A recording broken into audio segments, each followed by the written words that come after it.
Are you ready to alter your life? Because that's what's about to happen. If you're looking for a judgment-free zone where TMI doesn't exist, to have the conversations you're not supposed to have, and explore how to make small yet substantial, sustainable changes in your life to actually care for and empower yourself through physical and emotional fitness, then you're in the right place. I'm your host, Alyssa Alter, MOMDON, the Amy Poehler of vaginas, author, speaker, coach, former Broadway performer, certified Pilates instructor, pelvic health expert, comedian, co-founder of postpartum.com, mom on the mend, and board certified doctor of nothing. I believe that if we put as much time, energy, and discipline on our insides as we do our outsides, we'll be unstoppable.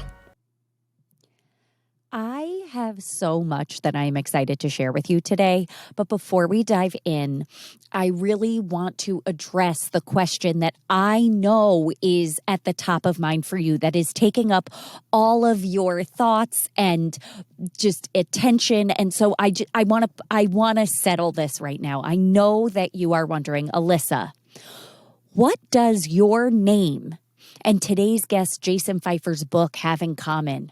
And I'm going to tell you what the answer is. Change. That's right. Change. Jason's book, that was a good one, right? You're welcome. I've been, just so excited to share this with you. And something that I love a lot of things about Jason Feifer. He is a super fun guy. He is brilliant.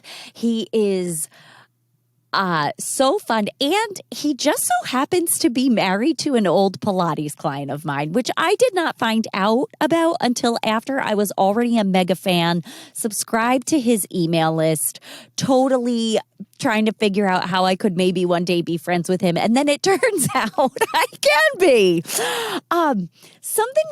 One of the many things that I really enjoy about Jason is his approach to change, and about how change isn't just important in life, it's inevitable. And he is the editor-in-chief at Entrepreneur. And through his work there, he gets to speak to some really freaking successful people. And what he has found is that their level of success is often directly correlated to their ability to navigate change. And how this ability to see the gains where most people would see loss allows certain people who have these abilities to reach the success that they're looking for. And I don't know, the eternal optimist in me really connects with that. And I paused there because I started thinking of, it's Cockeyed Optimist. Is that from My Fair Lady? Guys, there's a musical reference in this, and I am letting you down. It was a song that was often recommended to me to sing and put in my book, and I just never did it. So just so you know, there's a musical theater joke there. I did not nail it. I'm workshopping it. I'll get back to you. So, okay. In this conversation, which there's so many gems, I am so excited to share this with you. I wanted to share with you that something that we talk about, or that Jason brings up as a result of his work at Entrepreneur and being able to connect to really brilliant people. And he shares about this on his podcast, Build for Tomorrow, which is also the name of his book. He was speaking to some memory specialists and about how we don't store memories in like a timeline. It's not time that helps us categorize our memories. Our memories are stored in segments. And so it's like as things change, right? If there's like more change throughout the day, those are more segments. If you have a day where there isn't a lot of change, you're going to have a hard time remembering things because there wasn't a lot of segmentation, right? Marking the passage of time in which your brain could then organize your memories, which explains why, like, especially the beginning of COVID, like lockdown life is such a time warp, right? Like, what day is it? What happens? What's going on? Did I do this today? And it totally messes with you. Versus, like, if you're going, he uses the example of travel. Like, if you're traveling and you go to the airport and then you're on a plane and then there's like planes, trains, and automobiles, it feels like it's been like 3 days because there's been so many segments and you've created so many memories. And the reason that this just feels really important to me right now, and I want to share about this, I'm sure that I'll do a solo episode about it. And I did email my list about this a little bit more. I dive into stuff like this in my email list. So if it's interesting to you, you are welcome to subscribe. I would love to have you there. So you may or may not know that recently my best friend, my soulmate, the love of my life, Walter, my French bulldog, passed away. He died. Actually, I made the decision to end his life, which was horrible. And if you've been there before, I just want you to know that I see you. And as awful as it was, I am happy to report that I have no doubt it was the right decision to end his suffering, and therefore with his suffering, my suffering, because it's hard to watch someone you love suffer. And okay, this episode is not a total downer, but this has just been coming up for me a lot because what has really, at least at this point in the grieving process, I guess, I mean, this is going to change. Things will come and go. But something that has weighed on me so much and just become so both baffling and clear is Walter and I were together for 11 years.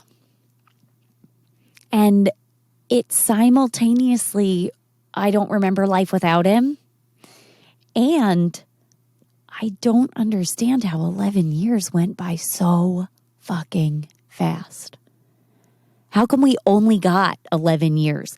And so I don't know. I think that life moves in mysterious ways. Oh, I wasn't going to miss another musical opportunity, friend. That there have been a lot of things coming up as like I've gone through this transition with Walter, with watching him decline, making this decision, moving through it, where content that I've created previously is then scheduled to come up or go out right when I need it. And I think that's why I wanted to share this about sort of my mind-bending experience with memories and segmentation and the passage of time today in this episode, because it feels really poignant. And I've had this experience a couple of times, which I've shared about here on the show, as well as, again, in my emails, that my program Move, which is coming to an end soon. We're sort of in we're in the home stretch. A lot of the content that has come up that I created previously and is now being shared with the group, and we're talking about it in our weekly meeting, has been so helpful and poignant to me that it's somehow like past me knew I would need it now. I don't know. It blows my mind, and it's absolutely mind-bending. So thank you for holding a little space for me to share these thoughts with you. I mean, they relate to today's episode and they also don't. But I wanted to share with you because you're important to me, and that's what we do here. And because this is our time together. And I find that sharing all of these experiences, all of these stories, all of this information helps all of us and helps us clarify how to talk about the things that are going on in our life, how to ask for what we need, and gives us some more tools and language and just ability to handle the curveballs that life throws at us. Because yes, I brought Walter home 11 years ago, and yes, this was inevitable, but at the same time, I also feel like I never saw it coming, even though I did. I mean, that's life, right? It's a both and situation. So anyway, enough about that, we are going to continue to today's conversation with Jason Feifer, who I proudly call my friend. And as I said, he's the editor-in-chief of Entrepreneur Magazine. He's the author of the book Build for Tomorrow, an action plan for embracing change, adapting fast, and future-proofing your career. And I'll tell you what, these principles he shares with us, the 4 phases of change and the one question that clarifies everything, these definitely apply to your career, and they definitely apply to everything else. You can learn more about Jason at jasonfeifer.com. Follow him on Instagram at HeyFeifer. It's so useful and hilarious. And all the links to that are in the show notes. And check out, there's a link in the show note to buy his book. I cannot recommend him and his wisdom enough. All right, on with the show. Okay, Jason, I am so excited to have you on the show for so many reasons. How are you today? Frazzled.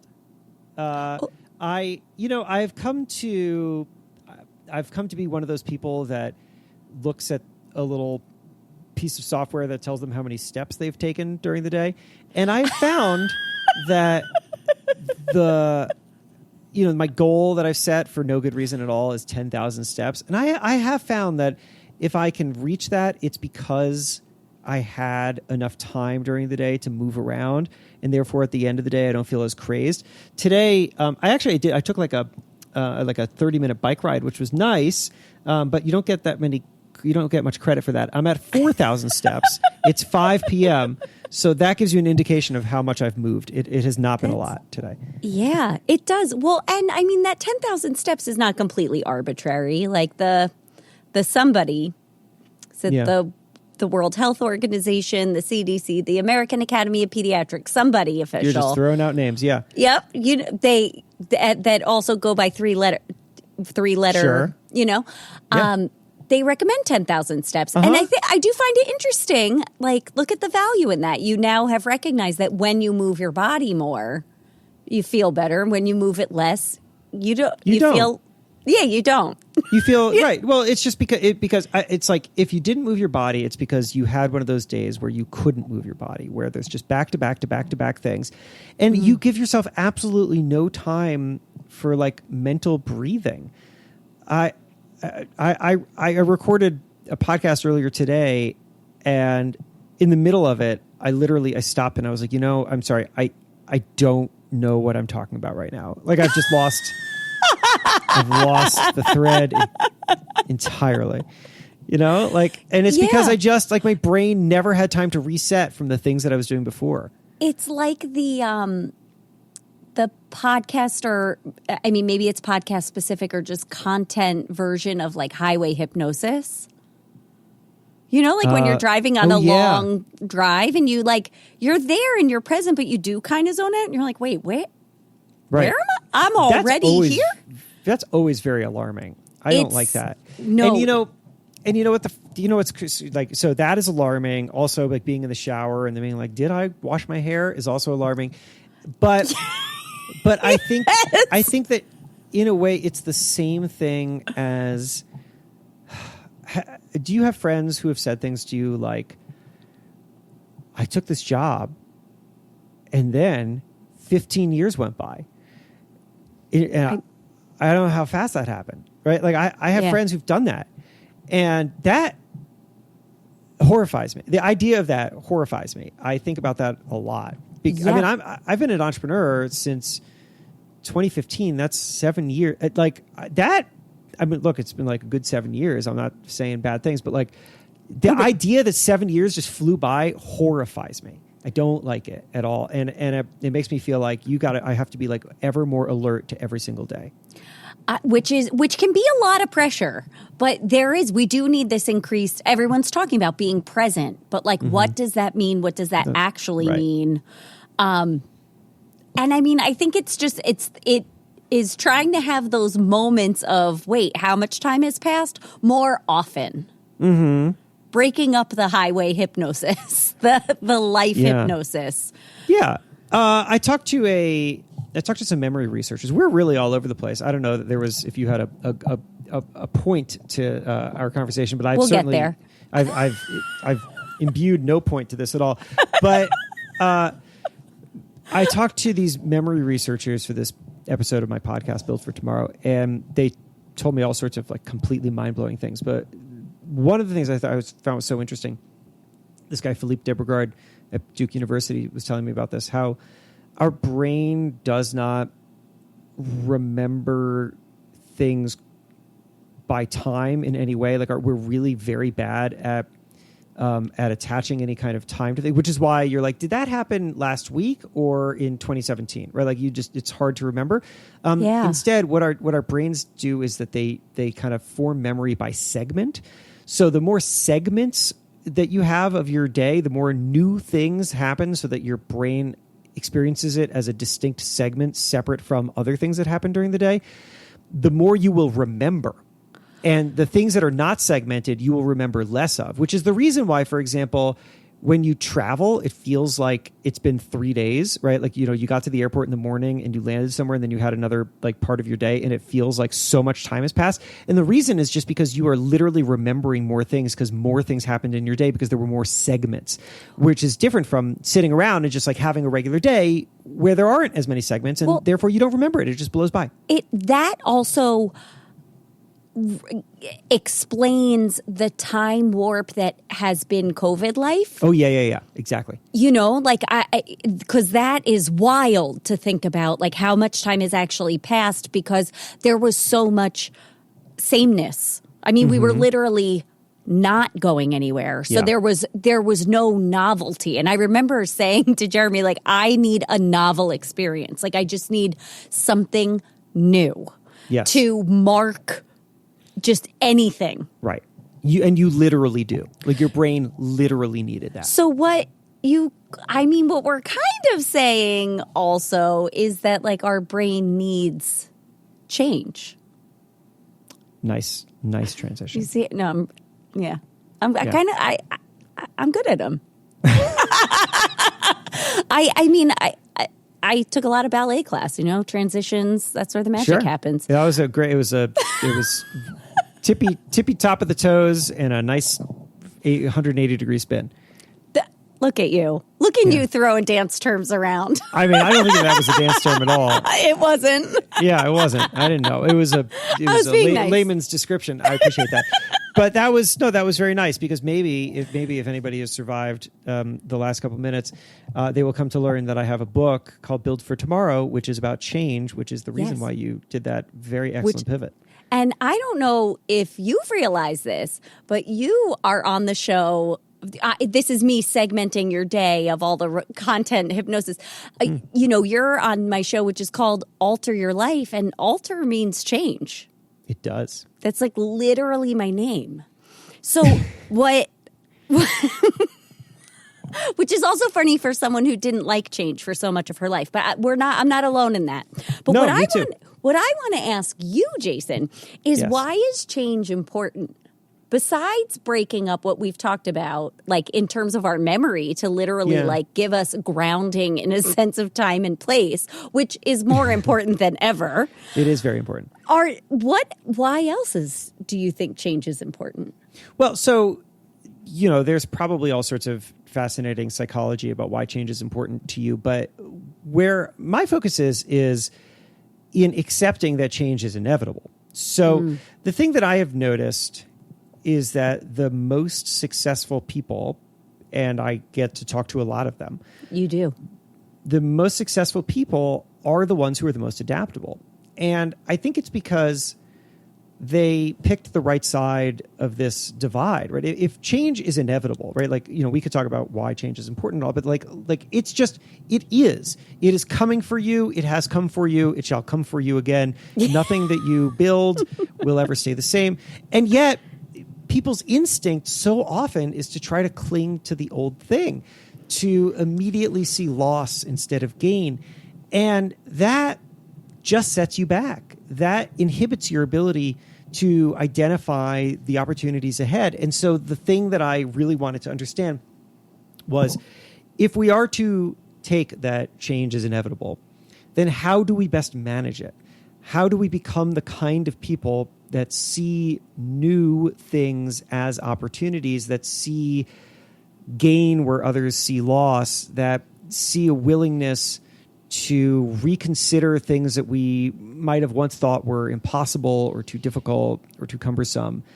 Because that is ultimately the hallmark of success. And I have found by talking to people who have succeeded in ways that have gained them international renown or just made them great pillars of their community, that this is not something that people are born with. It is a skill that you can learn. And of course, the best way that you can learn it, I think, is simply through experience. But there are a lot of tools and tricks and inspiration that you can take from others. Yeah. And change is definitely one of the things that we can read about it. We can talk about it. We can research about it. You can study yourself silly around it. And still then when it happens, you don't know what to do. Yeah. Apply, like then taking that and putting it into action is a totally different thing. It's by experiencing these changes, however they show up in your life. And you can practice that in a variety of different ways. Yes, you can. And you can build yourself to become more adaptable such that when the moments of change come, you feel armed with new ideas, new opportunities, new directions. And you can also, you make a really good point about how even though we've gone through it before, it can feel totally fresh, or even if we've read about it or whatever, thought we were prepared, we still don't know what to do. It's why I like to think that, as we all go through a moment of change now, which we are, we're quite, to state the obvious, 2-something years into a global shift, and we have absolutely no idea where it's going to land us. You can think of this as the conscious cycle, which is to say you've had many cycles before, and those cycles of change were the ones that got you to where you are right now. But because you probably weren't paying attention to how you reacted and responded to the change and what its ultimate payoff was for you, you don't have a great memory to draw from right now. You can't say, oh, well, I remember feeling this way that time, and this is what I did, and therefore. So now is that opportunity. Now is the opportunity to create the conscious cycle, the cycle that you are conscious of, that you're aware of, that you're tracking. Maybe even write it down, keep a little bit of a log, so that the next time it happens, because it will, you can look back and say, aha, I understand that I panicked then, I panicked now, that I then figured out how to adapt as I am trying to do now, that I ultimately got to a place where I had something new and valuable that I wish I, that like makes me feel like I wouldn't want to go back to a time before. Like, you have all that stuff so that you don't end up like my 7-year-old son who, every single time he has to get new shoes, he throws a fit. And it takes like weeks to get him to wear these new shoes. And he keeps saying, I want my old shoes. And we always try to tell him, but your old shoes were once new shoes. Like, your old shoes were once the shoes that you didn't want to wear. And then they became the thing that you love so much that you don't want to get rid of now. These new shoes will become old shoes. But he can't process that. That's too complicated. But adults have a hard time processing that too. But that is ultimately what we're doing. We're like always putting on the new shoes and waiting for them to be the old shoes. I love that so much, because so often when, with myself and people I work with, like, I really realize that the answer is kind of like just dealing with myself as if I'm a toddler too. Mm-hmm. Because there is, when we experience something new and we have that panic, right? Like, the part of our brain that's responding isn't the more fully evolved, developed experience part. It's the panic part, which, I would love for you kind of touched on the first 2 phases, but you talk about 4 phases of change. And I definitely want to mention them because I think that, like, as you said, it would be helpful to our listener to, like, maybe keep a log of this, like write it down the same way you now use software to count your steps. And that gives you a framework to track, like, oh, that's why I feel like trash right now. Or, oh, that's part of the reason I had a really great day. Like, look at that correlation. I see it. I can see it tangibly. You described 4 phases of change. And I think that that'll help us break down and help us track, like the next time I'm going through change and I'm freaking out, it's like, no, I'm in the right spot. I'm doing the right thing.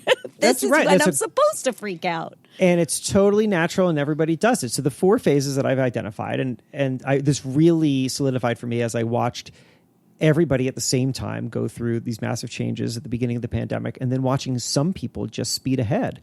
And I wondered, how did it happen? And I realized that everybody goes through these phases. The question is simply how fast you move through them.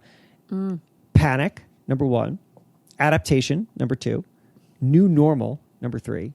And then wouldn't go back, number 4. Wouldn't go back being that moment where you say, I have something so new and valuable that I wouldn't want to go back to a time before I had it. Somebody asked me earlier today actually, which of these is the most dangerous of the phases. And, you would think that it's panic. But I don't think so, because everybody understands what panic feels like. Like, you understand when you're in a panic. Maybe you don't think that, maybe you think the panic is justified when it might not be justified, right? Like, America has experienced and continues to experience many moral panics. And you could rightly say a lot of these are not justified. But people understand what panic feels like, and they don't want to feel panic, and they want to resolve that in some way. So I don't think that panic is actually the most dangerous. I think the most dangerous is new normal.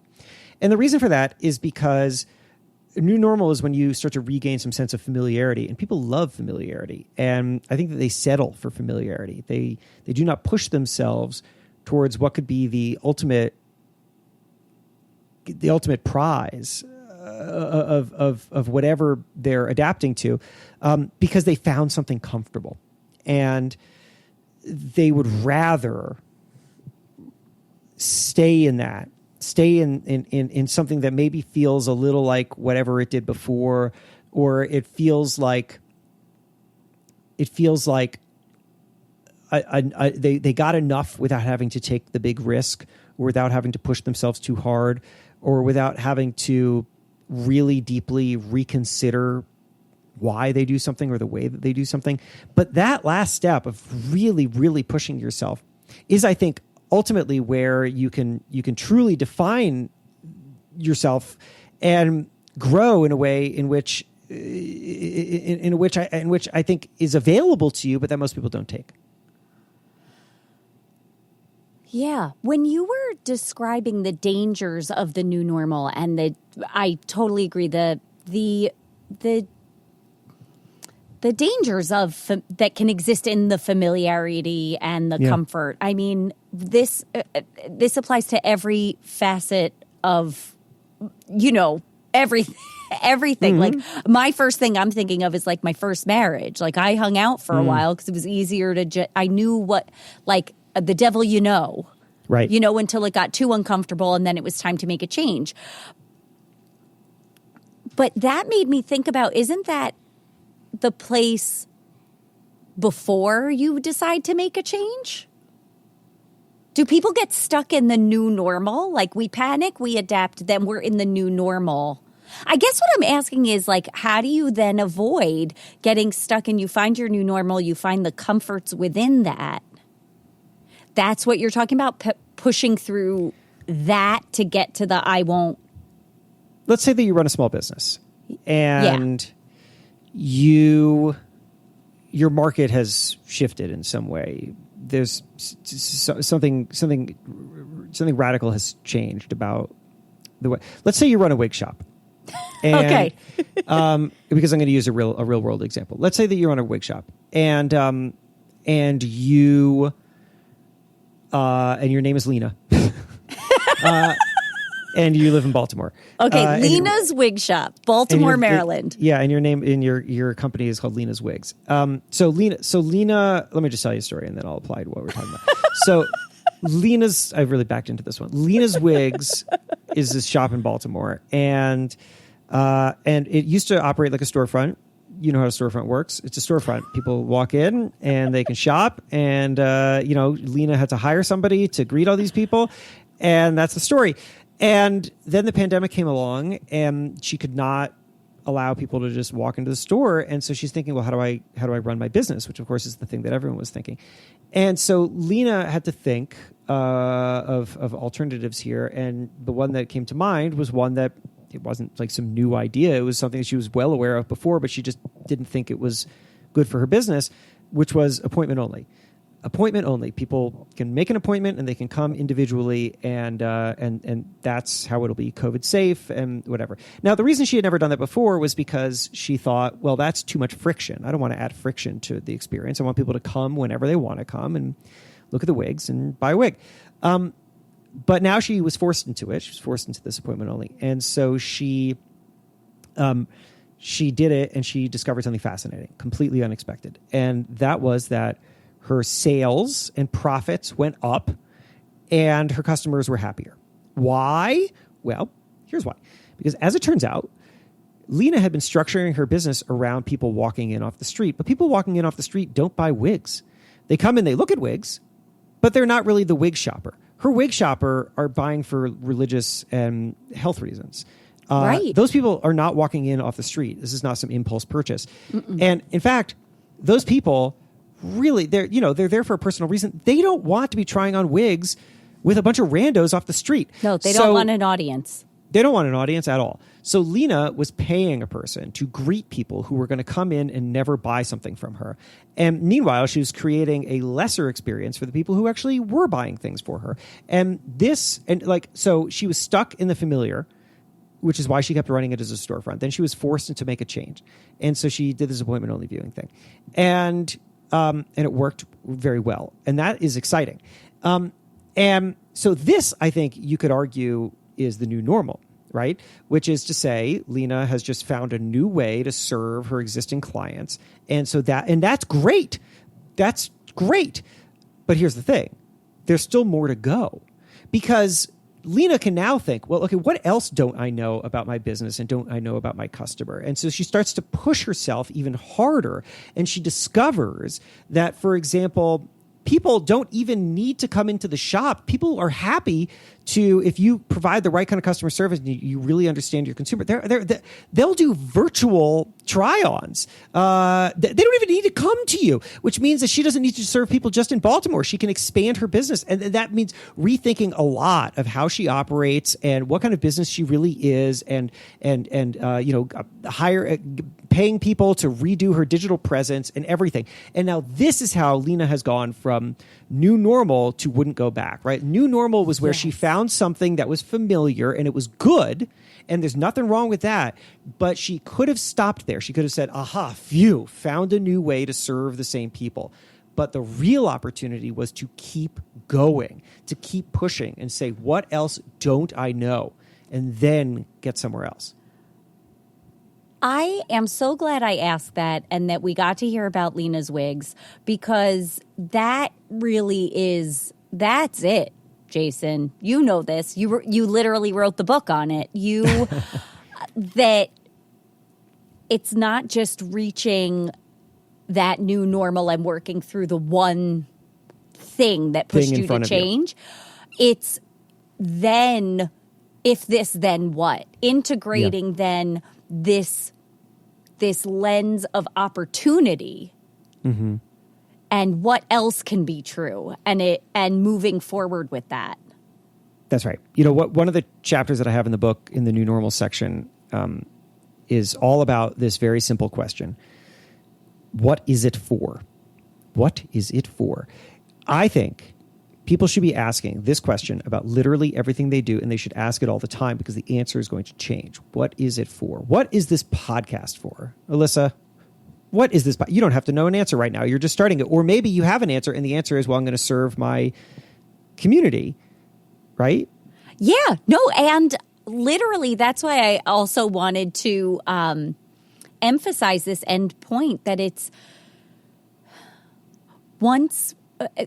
looking at things with this lens of, I tend to say, questioning things, not in a way to be contrary, but in a way to question and explore possibilities and be curious. And if I work with people on a physical level, like on their physical bodies. And if like I used to be terrified to do a handstand or be upside down, but now I do handstand push-ups, what else is happening in my life that I'm afraid of or I think I could never do? But I've already proven I can do things that I didn't think I could ever do. So what else does that apply to? And I know that I'm strong. Where else can I flex those muscles? And that practicing that discomfort of moving through the panic into adapting to it, right? Like if you don't run and you start running, like at first you're going to feel like you're going to throw up nearly immediately, but your body adapts and moves forward.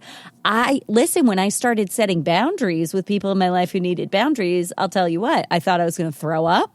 I was exhausted. I was sore. But then I adapted and I've gotten better at it.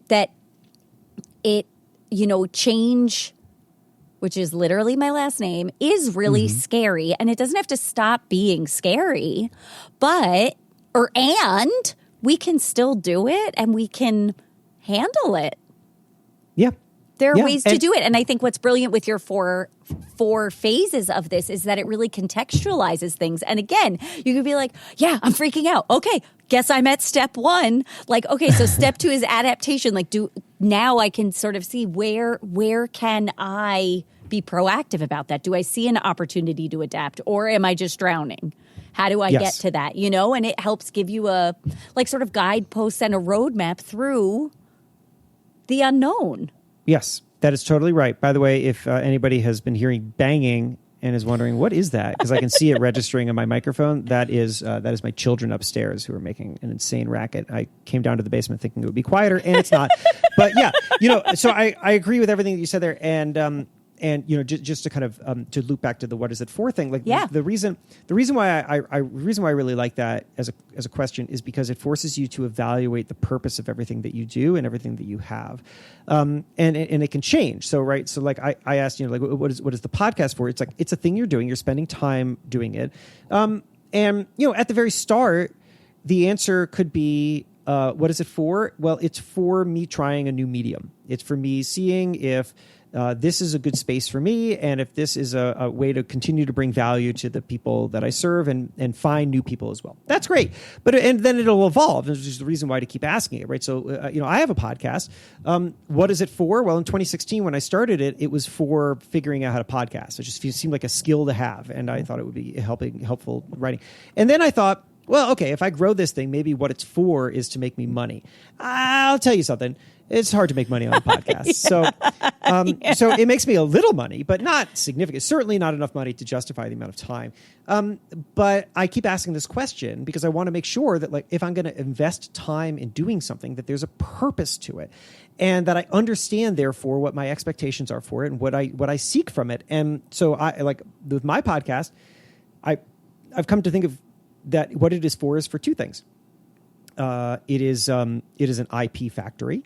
Right, it forces me to have really interesting conversations with people, to dive deep into subjects that I wouldn't have otherwise known, like talking to these memory researchers, and then that work can blend into other things that I do, keynote talks and this book that I wrote and all that stuff. So that is really useful. And then number 2, what is it for? Opportunity magnet. Putting this thing out into the world attracts very interesting people who then know me and want to connect with me. And that is really useful. And so that means that I should continue to make the time to do this thing. But if I ask, what is it for of something else? Hopefully